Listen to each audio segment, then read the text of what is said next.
What do I say? Are you nervous? Mm-hmm. Hi, I'm trying to call you and you're not answering. I don't know what you're doing with your phone. You obviously blocked me on Skype. FaceTime doesn't work. What are you doing? Nothing. I don't know why FaceTime wouldn't work. I mean, I didn't do anything. Can you explain to me what's going on? Nothing's going on. Whose picture is that? Well, whose picture was that? That looked like your picture and it was somebody else. They're my pictures. You're mine. They're your pictures? They are my pictures, yeah. So why did you have a different name? It's complicated. Well, can you share it with me?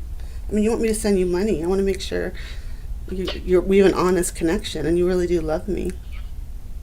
Of course I love you, okay? A couple years back, I had an issue with a stalker. And this woman stalked every part of my life. My bank records, my daughter's life, everything. I mean, it was crazy. I mean, I couldn't go to bed without... It got to a case where I had to call the police. So you changed your name? It's one of the reasons why I wasn't being forthright about my name and some things, about what I do. Who are you talking to? My friend. Hey, what's going on? So, what's your real name? You've obviously seen the pictures. Well, no, because I talked to Harry yesterday. So I know you're not Harry. So what's your real name? Well, that is my name. So we also sent you an IP tracker and we located you. When you clicked on it, it tracked to Lagos, Nigeria. Why is that? I don't know. You don't know? No. How do you not know? It's weird, isn't it? Well, like, look, we know what's going on, right? Like, so we work with people all the time. So I own a company that does this. We work with people all the time. We have a ton of technology that we use.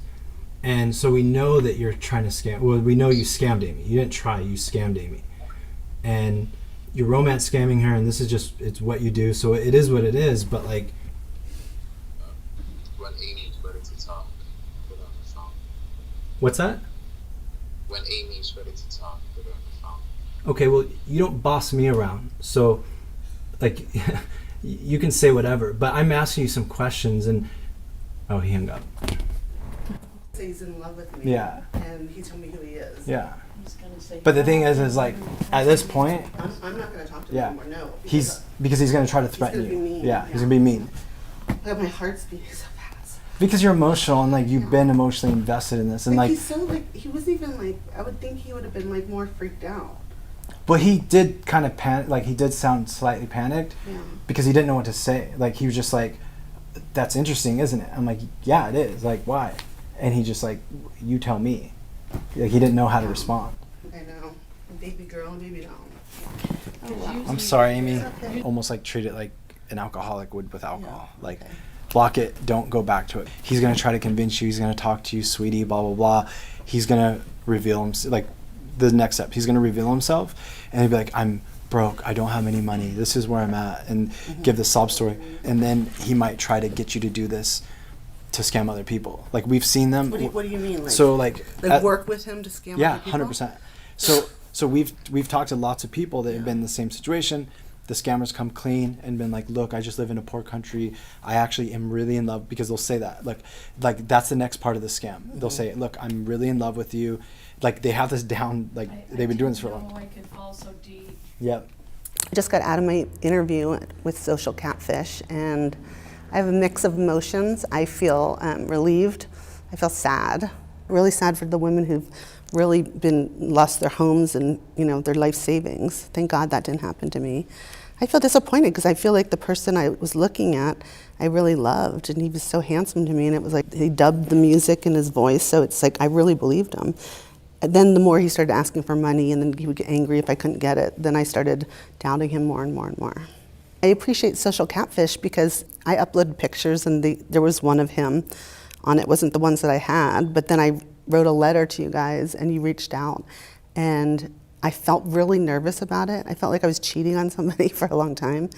But you guys were really comforting, and you supported me, and you know, when I watched your show, I knew you were doing it to help people and not make fun of them. I am gullible and I am naive to some degree, and I trust, but just the way this happened, it's like my dopamine, and I was so into him before any transactions ever occurred, so it was already too late to me.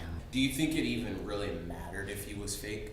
That's a good question, because at times I doubted him, but he still comforted me and made me feel beautiful, and you know, made me feel loved and understood. I mean, we had like a lot of jokes in between us, and you know, how I'm not good with technology, and like, you know, how I would tell him he was a scammer all the time, and then I would apologize the next day, and you know, I was like Jekyll and Hyde with them. But originally I was like, don't tell me if he's a scammer, I don't want to know, I feel so good right now. I felt like high on dopamine for like 3 months, and it was great.